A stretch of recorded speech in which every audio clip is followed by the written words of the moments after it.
কাঁঠাল রান্না করবো আজকে, এই জন্য কাঁঠালগুলো সুন্দর করে কাটে নিচ্ছি।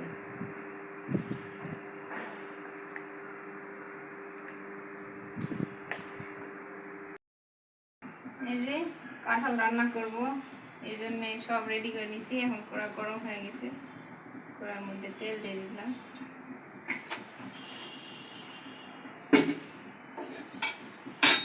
এখানে আমি তেজপাতা, দারচিনি, কালো ফল, সাদা এলাচ দিয়ে দিচ্ছি তেলের মধ্যে।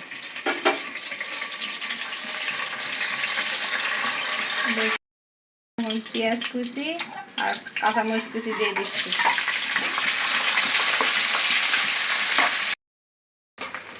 পেঁয়াজটা ভাজা ভাজা হয়ে গেছে, এখন আদা রসুনটা দিয়ে দিচ্ছি। এখানে আদা রসুন জিরা একসঙ্গে বাটা আছে। এটা যে কিছুক্ষণ ভাজে নিব, এর কাঁচা গন্ধটা যতক্ষণ যায়নি ততক্ষণ ভাজে নেব।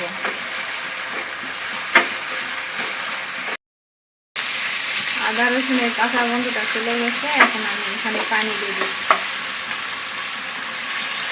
পরিমাণ মতো একটু পানি দিয়ে দিব। এখন শুকনা মশলাগুলো দিয়ে দিচ্ছি। হলুদ গুঁড়া,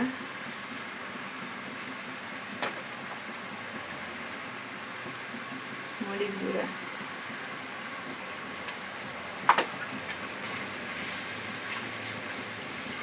একটু লবণ।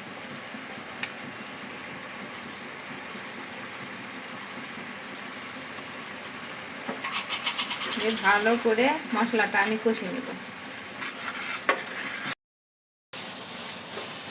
মশলাটা ভালো করে কষে নিয়েছি, মশলার গা থেকে তেল ছেড়ে দিছে।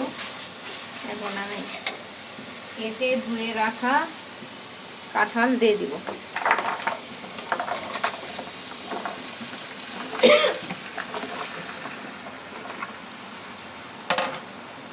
এখন আমি কাঁঠালটা ভালো করে মশলার সঙ্গে কষে নেব।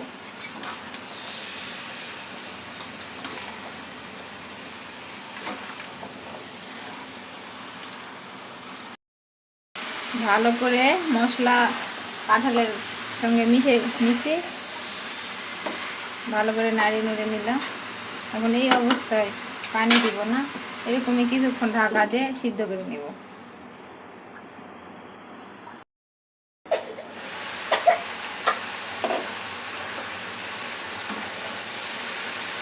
পানি ছাড়াই কিছুক্ষণ কষে নিলাম।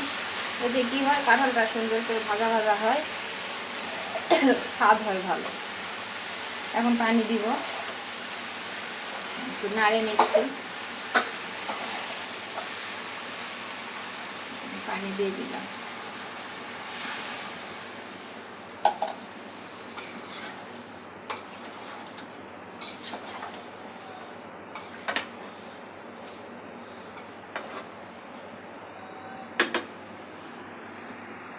ঢাকা দিয়ে দিলাম।